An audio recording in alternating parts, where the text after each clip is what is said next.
ماشاءالله خدا ورد داره بشین اون کارتونا رو دیگه. 1 ساعت منتظر دوم به خدا میام کارمند در میارم ما. خیلی خوش اومدی.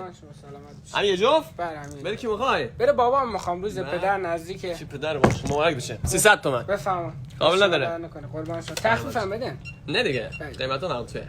خدای 300 جای پیدا میکنی؟ نه واقعا. رمز؟ ای 85.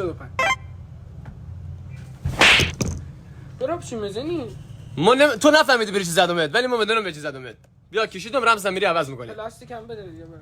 پلاستیک بهتون اومدم برو. نمیدی. بعدی. مشتبه میچینی اون یا نه؟ به خدا بیام یه کار بکنم نمیبینی ولی احساسش کنی. آقای نه حساب. همین دو تایه؟ یه هم هست. کدوم؟ اینه.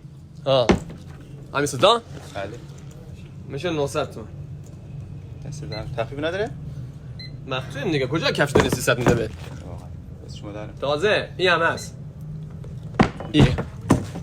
به مناسبت روز پدر هر 3 جفتی که بخری 1 جفت بده رایگان میده. خوب. برو رفیقات بیار 3 تا پدر که خرید کنن پدر چهارم مراد رایگان میفته. حتی. شکر نه. خودت هم داشت بلاسی دیگه. خودم جمع. رمز 85. نفر قبلی رو سری کشتم. تو رو به خاطر ریشات کار ندارم. برو. دست دارم.